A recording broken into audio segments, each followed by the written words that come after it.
ओम नमः प्रणवार्थाय शुद्धज्ञानैकमूर्तये निर्मलाय प्रशान्ताय दक्षिणामूर्तये नमः। चिद्घनायमशेषाय वटमूलनिवासिने सच्चिदानन्दरूपाय दक्षिणामूर्तये नमः। ईश्वरो गुरुरात्मेति मूर्तिभेदविभागिने व्योमवद्व्याप्तदेहाय दक्षिणामूर्तये नमः।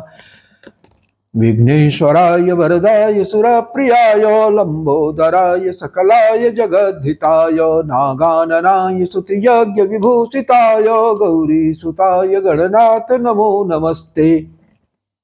विघ्नार्तिनाशनपराय गणेश्वराय सर्वेश्वराय सुखदाय सुरप्रियाय विद्याददाय विकटाय च वामनाय भक्त प्रसन्न वरदाय नमो नमस्ते। ओम नमः श्री गुरुवे शिवाय। ओम नमः श्री परदेवताय। So friends, Vande Mataram. शक्ति आराधना के पावन अवसर पर एक बार फिर आप सभी को बहुत बहुत शुभकामनाएं। पिछले अंक में वार्ता के सूत्र को जहां हम लोगों ने छोड़ा था, ठीक वहीं से आगे बढ़ते हैं। इसके पहले आप लोग जल्दी से चैनल को सब्सक्राइब कर लें, वीडियो को लाइक कर लें, शेयर कर लें। हम आगे बढ़ते हैं। तो पिछले एपिसोड में हम लोग चर्चा ये कर रहे थे कि ये जो मधु और कैटभ हैं, इनकी उत्पत्ति किस प्रकार से हुई थी। तो सप्तशती बताता है कि विष्णु कर्ण मलोद्भूतौ ब्रह्माणौ हनितोद्यमौ। भगवान श्री विष्णु के कान के मल से इनकी उत्पत्ति हुई थी। अब ये देखिए, ये महाविज्ञान शुरू होता है। ये विज्ञान नहीं है, विज्ञान से ऊपर की चीज है। ये ट्रांसेंडेंटल साइंस है। इसको थोड़ा धैर्य पूर्वक समझना पड़ेगा, नहीं तो आराम से आदमी बस इसको कथा मान के निकल जाएगा आगे कि हाँ भगवान विष्णु के कान से पैदा हुए, तो ठीक है भाई, मैथालजी है, कुछ कह दिया अपना, कान से पैदा हो गए, कान से कैसे असुर पैदा हो गए, बकवास है। लेकिन इसको समझने की बात है। कान का विषय क्या होता है? श्रोतेंद्रिय है ना, श्रोतेंद्रिय का विषय होता है शब्द। शब्द को ग्रहण करना और ग्रहण करके उसको मस्तिष्क तक पहुंचाता है। मस्तिष्क उसको डिकोड करता है। डिकोड करने के बाद उस पर अगर जरूरी होता है तो सुटेबल एक्शन लेता है, नहीं जरूरी होता है तो उसको मेमोरी बैंक में फाइल कर देता है, ताकि फिर जब कभी जरूरत पड़ेगी तो रिकॉर्ड रूम से निकाल के देखेंगे कि क्या है।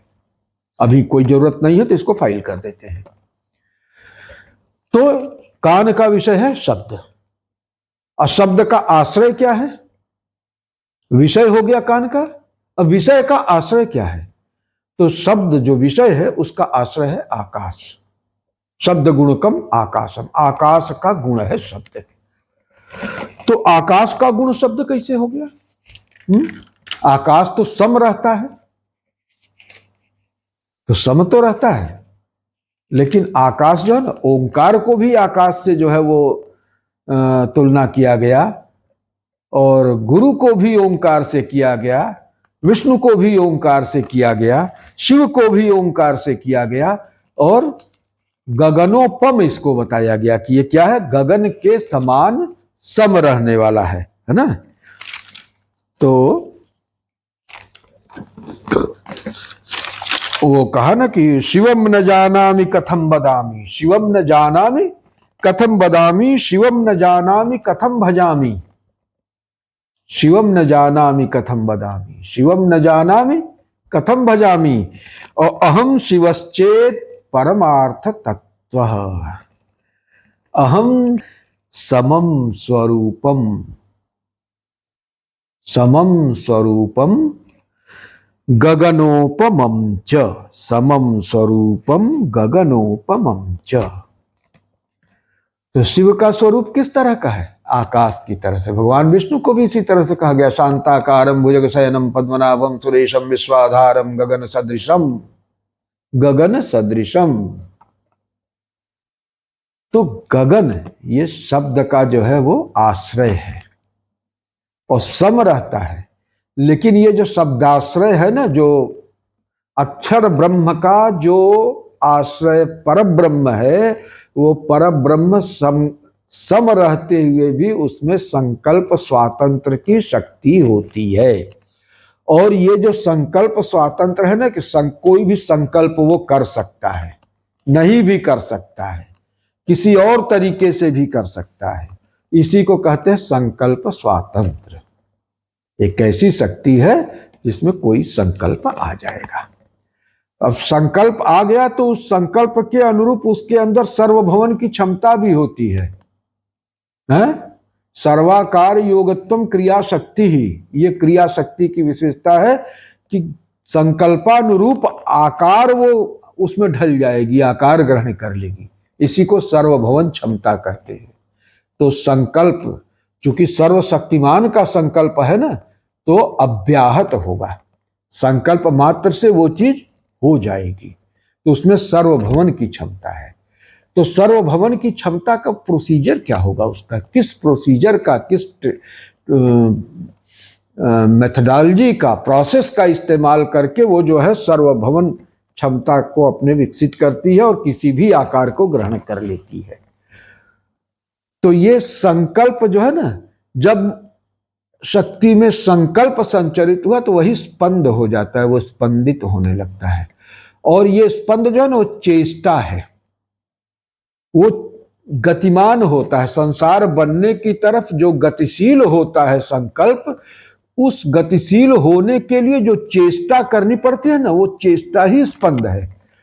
और उस चेष्टा की क्रमता होती है, उसका पैटर्न होता है, और जिस तरह का पैटर्न उसको चाहिए उस तरह के पैटर्न को वो अपने अंदर क्रिएट करता है।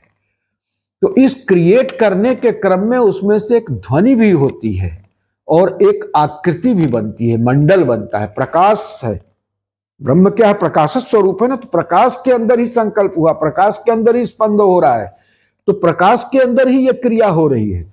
तो प्रकाश में मंडल बनेगा, प्रकाश में आकृति बनेगी, और उस चेष्टा के फलस्वरूप उसमें से ध्वनि भी निकलती है।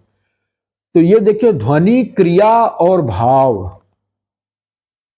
संकल्प माने क्या है, एक भाव है, उस भाव के अनुरूप चेष्टा होनी शुरू हुई, क्रिया शुरू हुई, और उस क्रिया के फलस्वरूप प्रकाश का मंडल बनने लगा, उस प्रकाश से रश्मियां विकीर्ण होने लगी, और उन रश्मि धाराओं से, रश्मि श्रृंखलाओं से आकृतियां उभरने लगी। वही देवी देवताओं की शक्तियों की होती है। उसी में से पहली जो सृष्टि होती है वो मातृका की होती है, मातृका मंडल की। और ये जो कहते हैं ना कि नित्यावसाने नटराज राजौ ननाद ढक्काम नव पंचबारम उद्धर तु काम सनकादि सिद्धान, उद्धर तु कामान सनकादि सिद्धान एतद विमर्शे शिव सूत्र जालम। तो ऐ उण रील रिक ए ओ ऐ औच है अवरट। तो ये जो शिव सूत्र जाल वहां से बना, तो ये मातृकाओं की सृष्टि है। शिव में जब कमोशन हुआ, संकल्प हुआ, उस संकल्प के चलते उनकी शक्तियों में कमोशन हुआ, गति हुई, चेष्टा हुई वो बनने की संकल्प के अनुरूप।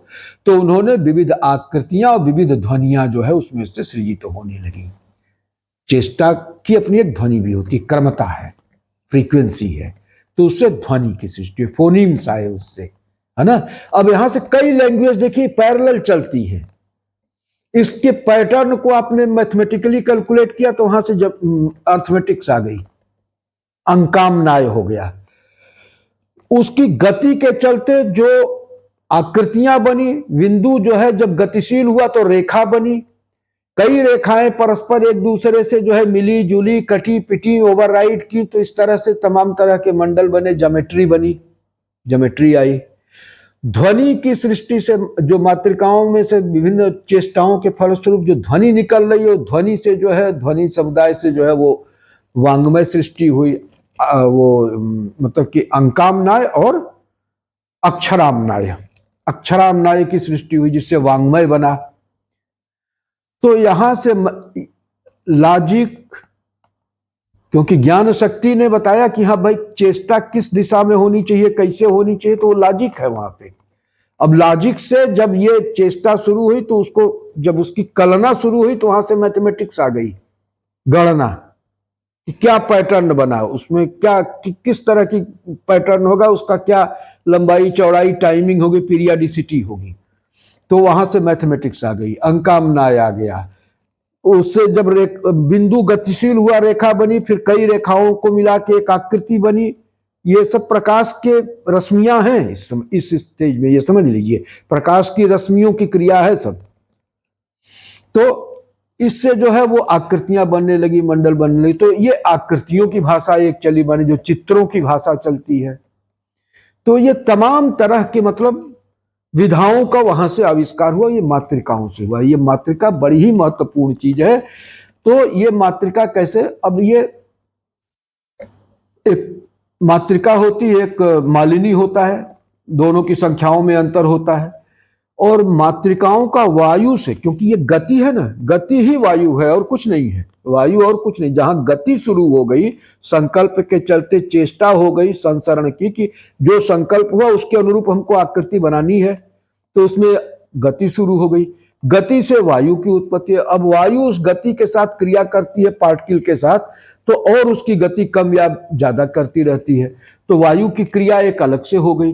तो वायु की क्रिया से जो है, जो मूल संकल्प के अनुसार गति थी, वो गति कहीं जो है वो डिस्टर्ब भी होती है। कहीं कहीं वो गति के जगह जो है दुर्गति हो जाती है, अधोगति हो जाती है, कुगति हो जाती है ना। तो इंटीजर्स में जैसे पॉजिटिव और निगेटिव होने लगते हैं, तो वैसे ही वायु के क्रिया से जो है, तो वायु का भी 49 प्रकार इसीलिए बताया गया है कि हरि प्रेरित तेहि अवसर चले मरुत 49। लेकिन आप अगर आएंगे, इसमें अलग अलग मत हैं, और जितनी मातृकाएं हैं उतनी वायु है। तो मातृकाओं की संख्या जो है ना, वो शिव सूत्र जाल में भी देखेंगे तो फिक्स नहीं की गई है, वहां पर भी प्रत्याहार लेके चले हैं। और उसमें और भी मातृकाएं, या उसमें जैसे वेद में होता है स्वरित, अनुदात, उदात, अनुनासिक, अननुनासिक, सब करके 18 प्रकार के भेद हो जाते हैं। किसी कुछ के 12 भेद है, कुछ के 18 भेद है। तो इस तरह से बहुत सारा भेद हो जाता है। तो उस हिसाब से देखेंगे तो बहुत हो जाता है। तो अभी हम मूल पे रहते हैं कि मूल जो है, जैसे यहाँ पे आमतौर पे 49 माना गया, 49 वायु के भी प्रकार माने गए। और सौंदर्य लहरी में कहते हैं, जहाँ वो कहते हैं ना कि छितौ षट पंचाशत दिशमधिक पंचाशद के हुतासे द्वाष्ठी चतुरधिक पंचाशद नीले, वहां पे 64 कहते हैं, 64 प्रकार की वायु है। तो 64 प्रकार की वायु है, तो उस वायु के भेद से अगर लेके चलेंगे तो 64 मातृकाएं हो जाएंगी।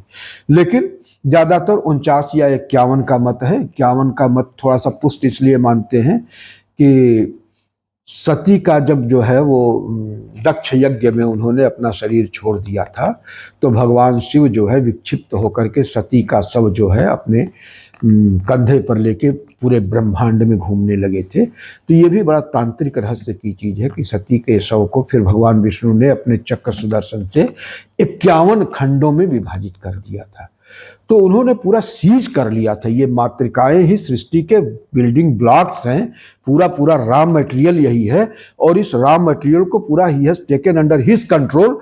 वो मातृकाओं को अपने कंट्रोल में ले लेने का मतलब कि फिर पूरी सृष्टि का ही नाश हो जाएगा, क्योंकि पूरा पूरा रॉ मटेरियल तो इन्होंने समेट के रख लिया, तो फिर सृष्टि रहेगी कहाँ।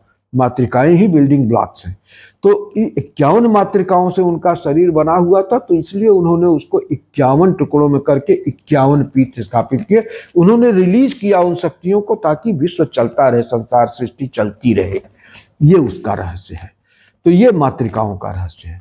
तो ये विष्णु कर्ण मलोद्भूतों का मतलब ये हो गया कि जब हम निद्रा के मग्न में तामस के प्रभाव में हो गए ना, तो तामस के प्रभाव में हो गए, तो तम का प्रभाव क्या होगा। मातृकाएं भी जो है वो, अब देखिए ये फिर एक महाविज्ञान है कि आज का विज्ञान ये जानता है कि एनर्जी और मास जो है इंटर कन्वर्टेबल है। लेकिन किस तरह की एनर्जी को किस तरह के मास में किस प्रक्रिया को अप्लाई करके जो है कन्वर्ट किया जा सकता है, ये शायद अभी वो जान पाया है, नहीं जान पाया, मुझे नहीं पता है। लेकिन मैं जहां तक समझता हूं कि अभी नहीं जान पाया है।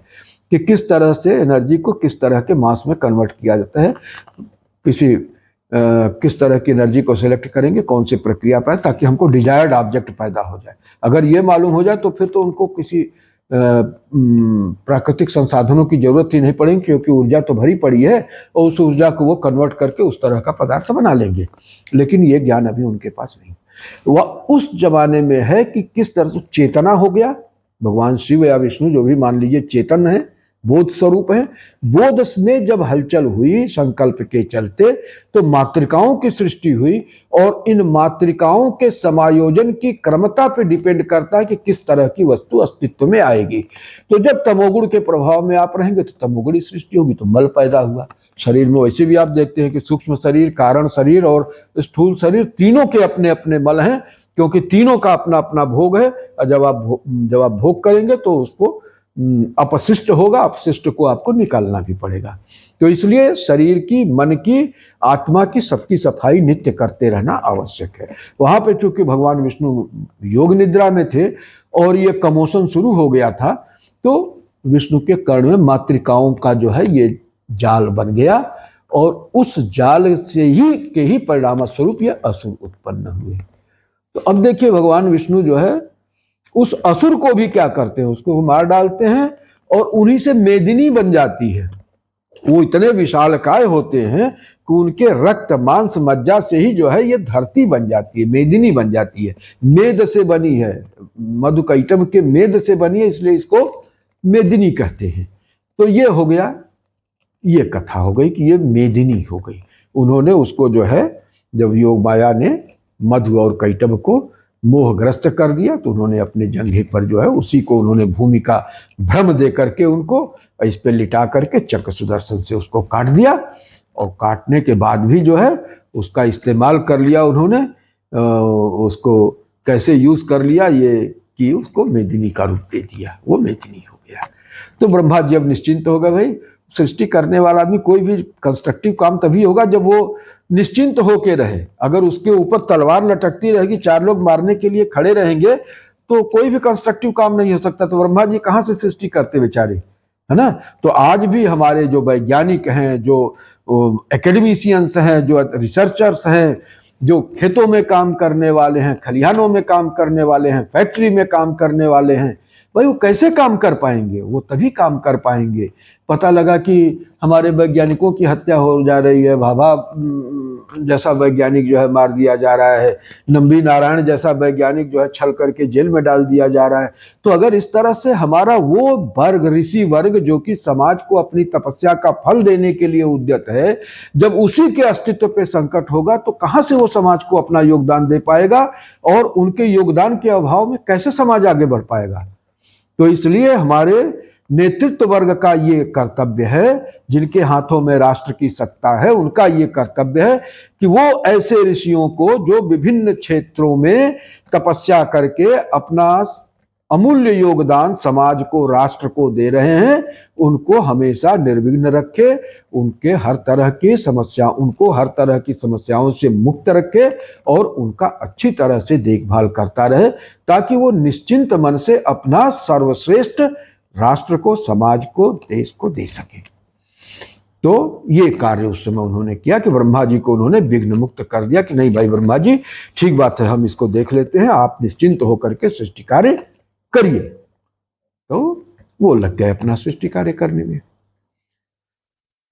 तो मैं समझता हूं कि आज की वार्ता को हम लोग फिर यहीं पे रोकते हैं, और अगली कड़ी में फिर इस पे चर्चा करेंगे। अगर आपने इस वीडियो को अभी तक जो है वो लाइक नहीं किया है, शेयर नहीं किया है, तो वो कर लें, और चैनल को सब्सक्राइब तो अवश्य ही कर लें। और हम कोशिश करेंगे कि इस शक्ति आराधना के पर्व पे आपको इतना शक्ति संपन्न बना दें कि कोई बाधा आपके सामने टिक न सके। इन्हीं शब्दों के साथ